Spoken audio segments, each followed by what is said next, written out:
nkumbura mama nkumbura papa nkumbura abavandimwe banjye tuvukana nkumbura abakinnyi twakinanaga nkumbura abashuti banjye bo mu Rwanda icyo ni ikintu cya mbere nkumva nataha ariko n'ubundi ndenda kujya mu Rwanda vuba bazambona ikindi nkumbura ni ibiryo byo mu Rwanda nkumbuye ifiriti na bushete muri ibirindiro hagera byita ibirindiro bwo ntetse batazi nanjye nzakubaza ariko ntabwo nzi uburyo wageze inaha ndashaka kwicarira nanjye nkakubaza icyo kiganiro nzagikurikiye kuri IGTV uburyo Jado yaje inaha ahubwo abantu bivuge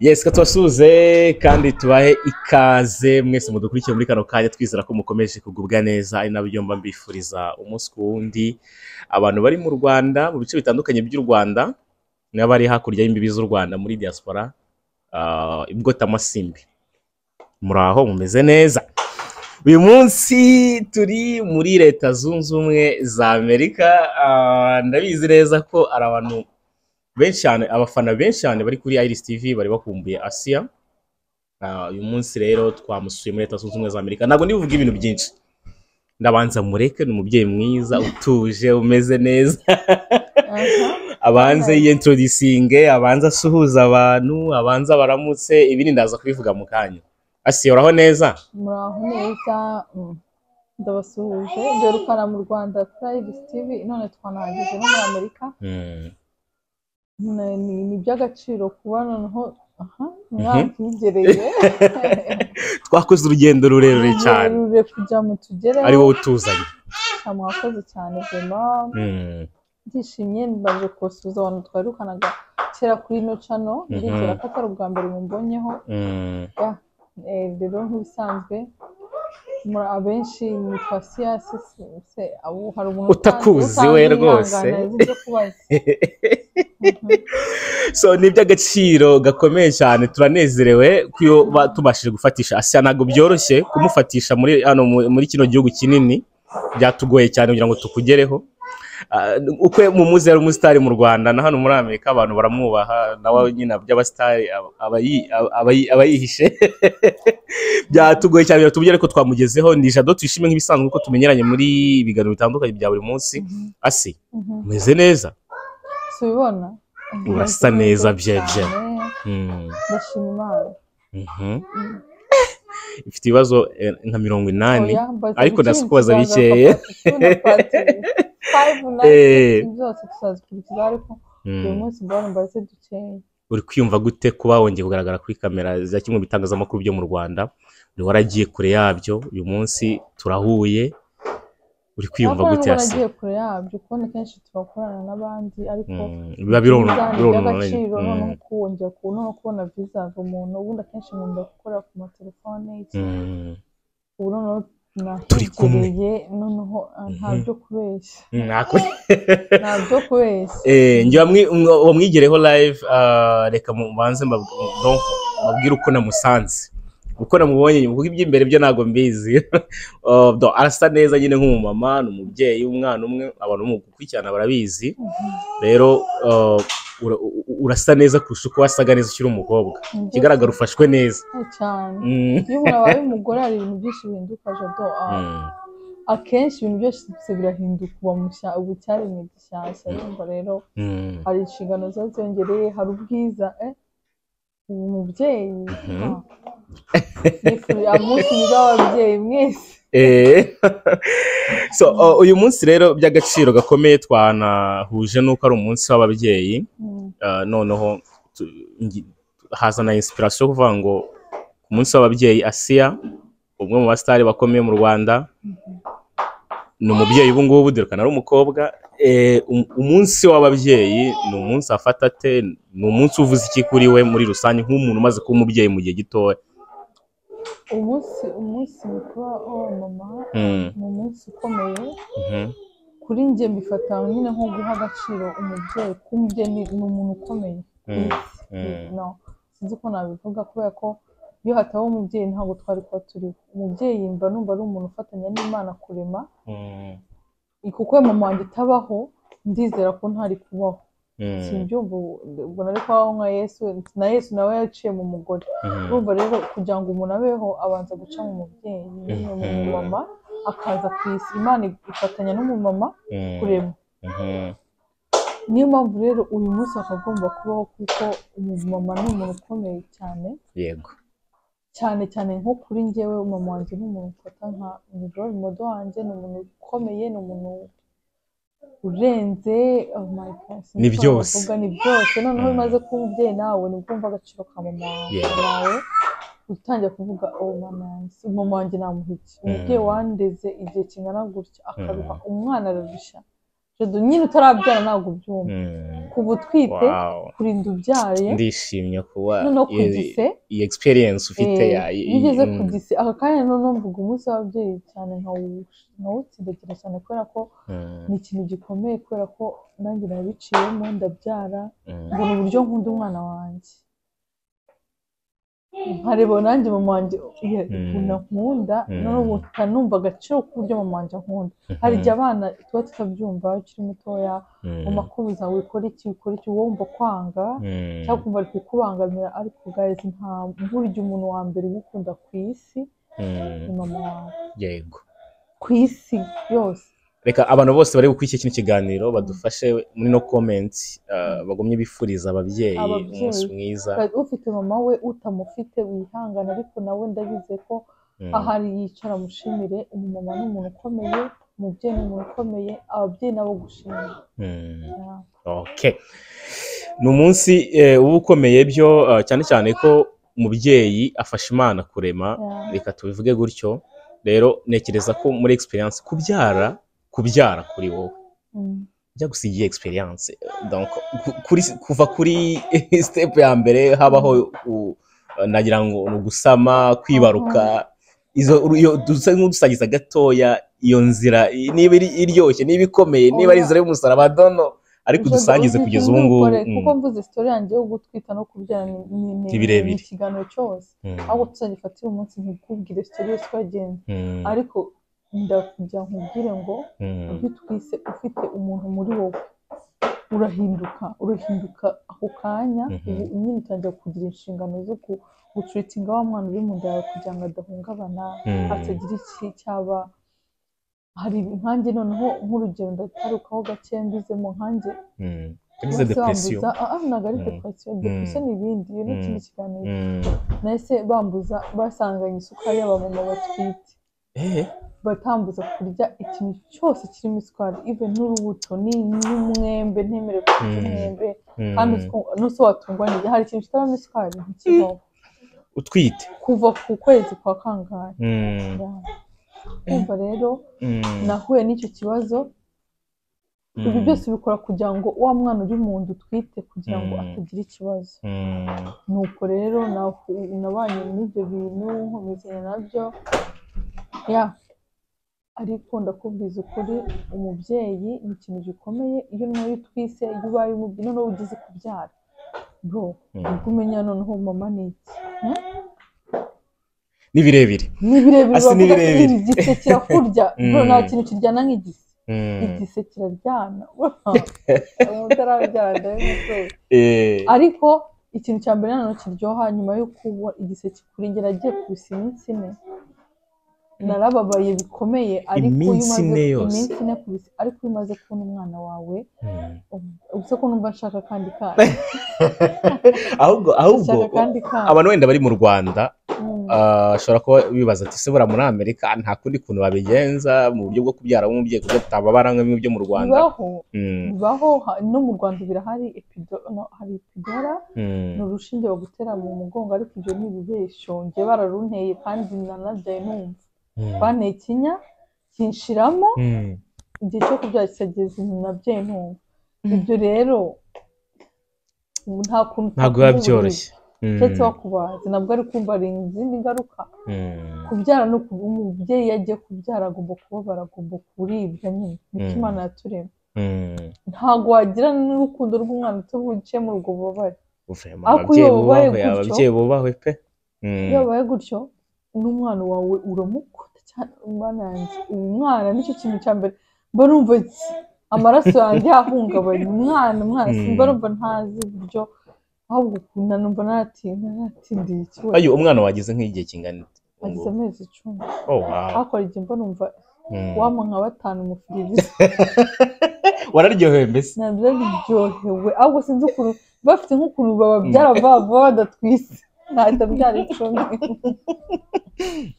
Wa mwana araryoha mu by'ukuri. So nguyasiya rero wavuye mu Rwanda ari umukobwa ngubu rero ni umubyeyi ni umumama ngiza cyane. Asi rero kubera ko mba ndi kubariza abantu benshi cyane badarutse kubona cyane cyane mu biganiro gutya live nka gutya nkuko twabivuze utubazo na tumwe byanga bikuze mu gucishamo kugira ngo abakunzi ba Iris bataza kuvuga atari ko se wahatugereye uvuga nta makuru uzanye.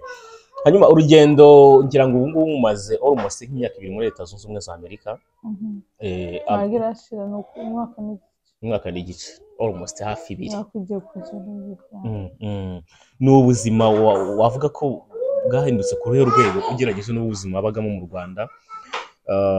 Mu Rwanda uburyo bakoraga filme kenshi zikatugeraho zikagera ku Nyarwanda ubu ngubu ntago turi kubibona. Donc umusitari wahinduye igihugu utereye akoreragaho akaza mu gihugu nk'iki ngiki ubuzima aka kanya ubu bwahindutse ku ruhe rwego. Ubuzima bwarahindutse cyane kandi buhinduka neza. Ndi umumama ndi umubyeyi mfite umwana kera ntabwo nta kintu numva cyabaga na responsibility nari mfite ikomeye kuri njye ariko ubu ndi umubyeyi ni ikintu cyiza cyane cyahindutse kuri njye kandi umugore afite umugabo urumva afite ibintu byinshi ndi kwitaho. Rero biragoye cyane muri industry nyine iyo umuntu arongowe n'ikintu hari challenges nyinshi nyine ziza mu buzima bwawe ko of course nyine birahinduka ufite inshingano nyinshi zije mu buzima bwawe kurera ikintu gikomeye. Na lifestyle y'uburyo abasitari mwari mubayeho mu Rwanda ngo muri Amerika benshi baba bari mu nzu hano muri Amerika biratandukanye. Muri Amerika ntabwo wapfa no kubona n'abantu nk'uko nabonaga n'abantu nacindaga n'abantu nirivuga mu mashoti nirivuga mu biki n'ahantu ugera hakagutonda. Nibyo nashaka kuvuga muri rusange uburyo impinduka zagiye ziza ukajya wumva ukumbuye abantu ukumva uri wenyine ukumva nageraga wumva nkareba mwigisha wumva nkarira ntabwo se ibi ni ibiki wagira akanyoni nkaba nitahiyeho gato nkajya ndeba nkaba ni he naca byuze ngo mpite mu rugo nubwo iyo ugeze muri Amerika ntabwo uba ufite n'ibyangombwa ngo urete utaha. Hari igihe uba utekereza ningenda bumva ndagenda biti ndi umumama ndetse nafashe izindi nshingano ubwo butesi ukavuga ariko urakumbura pe nicyo cya mbere gikomeye. ukumbuye imihanda y'i Kigali ibiryo by'i Kigali inshuti abavandimwe ukumbura ibintu byinshi. Birumvikana. So hanyuma ibijyanye rero na filime bwo bihagaze gute kugeza ubu ngubu? Nagiye nkukurikira ku biganiro bitandukanye ndetse n'amaplan ujya ukora ndabikurikira ujya ubwira abantu ko wenda gukora movie filime ukazikora muri Leta Zunze Ubumwe za Amerika nubona ari ibintu bizakorohera n'ibintu uzakora vuba ufite plan ifatika yo kubikora bimeze bite abantu bitega iki?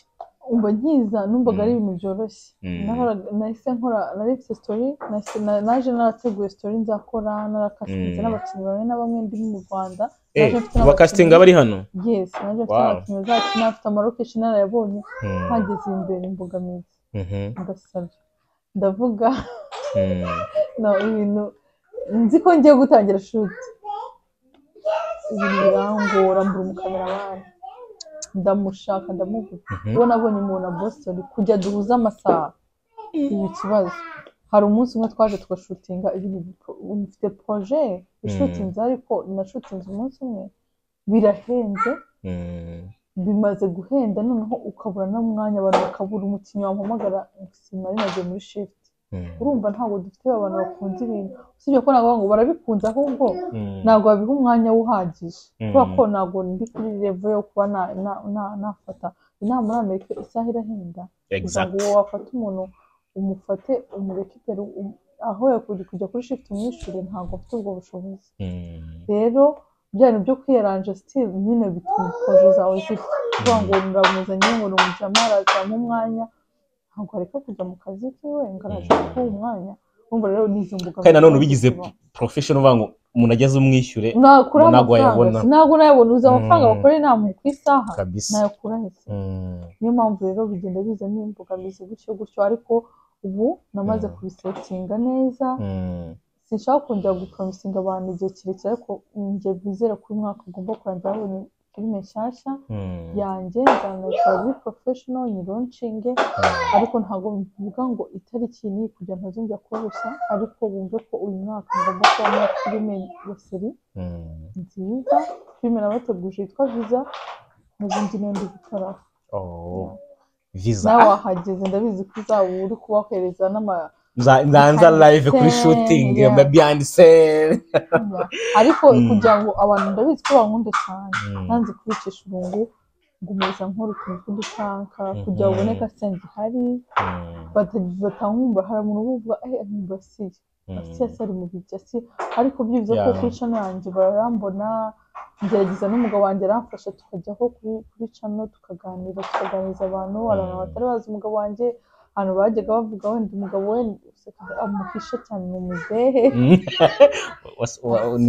ni cya gisaza cyakuki yagiye muri Amerika nyine ahora expecting ibintu byinshi urumva rero ngerageza kumwintroducinga kuri channel yanjye nawe yabonye abakunzi benshi kuri channel yanjye bamwakiriye neza ndabashimira cyane rero bajya komeza dukurikiye ndabizi ko umuntu ukurikira Asia Films ntabwo uzahomba uzakomeza wumva ibiganiro byiza panka na filime n'izi uzaba uri tayari gutuza akabazo k'amatsiko byagutwaye imbaraga zingana gute kugira ngo winjize cyangwa se ukonvenke umugabo wawe kugira ngo agaragare kuri kamera agaragare mu maplaka mukora kuko bwa mbere namubwiye nabivuze arambwira ngo ntabwo ashaka ko nzongera gukora ibintu byo muri filime turanashwana ndarakara n'ibiki none umunsi umwe atangiye ari kunkamera avuga basi kanganiza abakunzi banjye ibi bintu rega ntabwo ari ibintu uvuga ngo ni ukubera amafaranga bro ukumbura imihanda ukumbura abantu cyane kabisa uko nawe maze igihe numva nta mahoro mfite ntaganirije abantu ubura amahoro mu mutima wawe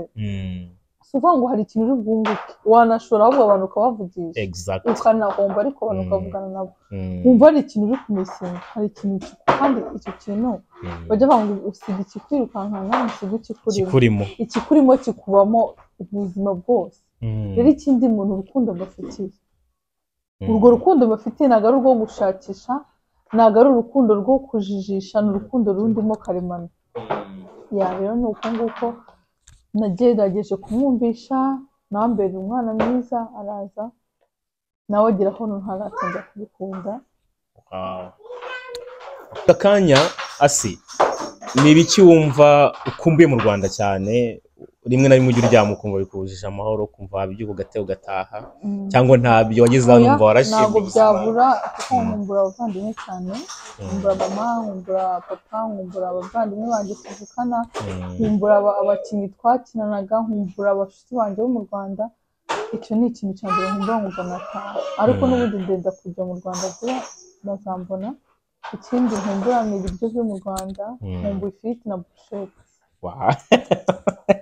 ninjya mu Rwanda nzakurira burushete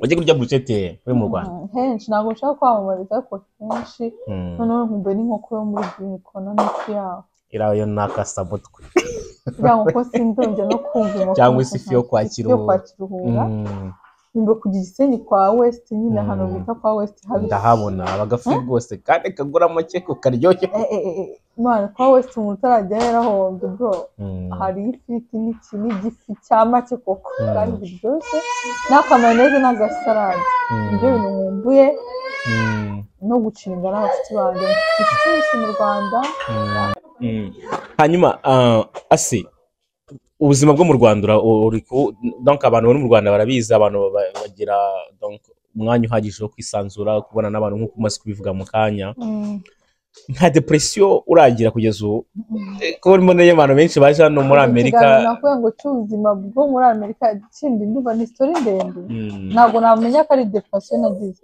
ariko tuzagira umwanya tuganire ikiganiro kirekire kandi ko hari abantu kizagirira akamaro ariko mu by'ukuri ugira irungu ugira n'agahinda gakabije ugeze ahantu utandukanye urabikindemiriye niba ndemeye ahantu ugiye ugomba nyine nawe guhindukana nawe umeze nk'uko wari umeze. Hari ibintu byinshi bikubaho, hari ibintu ukumbura, hari ibintu ubamo nyine ukumva ntabwo ari wowe kuva wakwigendera. Ibi bibazo byo bita depression, ariko ndumva twazabifatira umwanya. ndagufatiranye turi kurera abana hano, abana bari kurira, turi kugira gute umunsi wa mama n'ubu ndagira ngo mubaze gahunda yo kuba njye no guteka duserebure n'umunsi wacu, ahubwo papa yanaza nekera. Tuzafata umwanya uhagije tuganire byinshi bitandukanye. Na papa yanazeze umuganirize twese. Yego sha eba. Hanyuma ibintu tujye gusorezaho ni nka bibiri. Muri iyi minsi abantu bagiye bakurikira agahinda yakasigaranye ari mu Rwanda. Uyu munsi arafunzwe. Niyo makuru ahari. Warabyumvise? Wabyakiriye gute ibyo? Byarambabaje ariko buriya hari ibintu biba nyine ndabizi ko leta y'u Rwanda idashobora gukora ikintu cyo kurenganya umuntu. Hari ibintu byari bimaze kuba akamenyero, bimaze gukabya. Ngaya n'abanyamakuru bifata bikihandagaza bagakohereza abantu ikiganiro nk'aka yanywe yasinze bakamuvugisha ibintu nka biriya, urumva? Nawe navayo azaza ari serious, ibyo agomba kuvuga n'ibyo atagomba kuvuga, kuko ninjye simaze kubera hanze. Njye nkunda umuntu uhanwa ugororwa. Burya niyo waba uri umubyeyi gushaka nyaka umwana wawe, njye nuko mubona abantu biri gukubita umwana, ariko sometimes nyine umwana utamugorora akiri muto cyangwa umugorore aba nabi. Rero ko baramuhanye bakaba bari kumugorora, bari kumwereka ibintu bibi kirazira. Amenye indangagaciro z'Abanyarwanda, hari kirazira, menye kirazira nyine. Yakandi n'umuhungu wanjye, ni umuhungu nkunda cyane, rero byaranambabaje ko afunzwe, ariko nanone iruhande rumwe biranshimisha kuko agiye kugororwa. Ndabizi ko yakandi umuntu wumva agiye kujya ku murongo. nawe nabiyo bintu ntabwo ni abantu baba baramumenyereje kubimuvugisha, kuko njye ntabwo wabonye ibiganiro twakoranaga, filime twakoraga, ibyo bintu ntabwo nari kubikora, ntabwo nubwo nabimuvugisha. N'abandi bazaboneraho, nta muntu uzongera gukora amakosa nk'ariya. Birumvikana. Guhanwa ni byiza rimwe, hari igihe umuntu akajya akarengera. Kandi u Rwanda rufite igihugu cyiza, ntabwo dukeneye kubona abantu bashaka kugitura uko biboneye. Abantu bitugeraho bashejeje barabuze ukavugiraho ibintu bibagiwe indangagaciro z'Abanyarwanda. Abanyarwanda hari kirazira tugenderaho, kirazira gukora ibintu. Rero abantu babivuyeho barerura ibintu bikavuga mu mazi, ibintu twe twatinyaga kera bisigaye bishyirwa hanze. Abantu barakoze ibintu by'urukozasoni, urumva? Nubwo yakanda bamikoresha yasinze, ariko next time nubwo yasinda n'umusizi arasara agakenera ibintu aratinya. Next time ndabizi ko tuzabikora, ndabizi ko bazamufungura vuba, ndabizi ko batamutsindana, ariko bibakosore n'abandi barebereho. Ejo ni yaka, uno munsi ni yaka, ejo ni kanaka. N'undi wese uri gukora ibintu bivogera amategeko y'u Rwanda, kirazira yacu y'umunyarwanda n'umunyarwandakazi, amenye ko nyine hari amategeko amugenga. Yego, turashoje rero. Ikibazo cya nyuma dushorejeho, bimera gute? Bimera gute kwitwa umudiyasipora? Ingorane zingana gute kuba uri muri Amerika, experience umaze umwaka urenga uri umudiyasipora ubu ngubu? Nizeye ko dusoje. Turashoje. Icyo cya nyuma, kwitwa umudiyasipora ni bisobanura amadolari. Nta madolari mfite, ni munsi kwitwa umudiyasipora ukuntu gufata ngo amafaranga. Niyo waba utagira akazi, niyo waba uri umugore ageze imyaka mukomeye, abantu bumva ko ufite amafaranga. Ibyo rero nabyo tubigarukaho, ariko ni ibintu byiza. Nanone kujya muri ibi bihugu, hari ibintu ntabwo tuba ku gihugu cyacu ari kibi, dufite igihugu cyiza, nta n'igihugu cyiza nk'iwacu, ariko iki ni igihugu kirimo amahirwe arenga ibihumbi n'ibihumbi. Uramutse uzi icyo ushaka, uzi n'icyakuzanye, watera imbere kandi ukagira disipurine. Igihugu cyose wabamo udafite disipurine nta kintu wakumarira. Disipurine akonta mbere y'ibintu byose. Ube mu Rwanda, ube i Burundi, ube Kenya, ube Congo, ube muri Amerika. Nugera muri Amerika ngo nageze mu gihugu cy'isezerano, kuko njya numva benshi bavuga ntugire disipurine. Byararangiye. Nimba uzi igihugu kibi utagize disipurine na Amerika, nimba ugize igihugu kibi udafite disipurine i Burayi, ibi ni ibihugu bitajya bitorera. Ntabwo turi abana babo, turabimukira. iyo uhageze ukifata uko ubonye bagusubizayo. ngayo nguko n'abandi ba diaspora bakiza bumvireho. Ni igihugu kiri serious kigendera ku mategeko arenga. Niyo mpamvu rero nabagira inama ko buri muntu wese ahantu yaba ariho hose mu gihugu arimo cyose cyambere ni discipline bizagufasha mu byo ukora byose n'ibyo ushaka kugeraho. Thank you. Bye. Ibibazo byanjye 80 mbashije gukuramo 5 nta kibazo. Bine 75 bisigaye tuzabikomeza mu bindi biganiro nta kibazo. Thank you so much. Mwakoze kwana na Iris TV muri Amerika. Iris TV muri ibirindiro bagera byita ibirindiro bwa headquarters. Nanjye nzakubaza ariko ntabwo nzi uburyo wageze inaha dushaka kwicara nanjye nkakubaza icyo kiganiro nzagikurikiye kuri Iris TV uburyo Jado yaje ina. Ahubwo abantu bivuge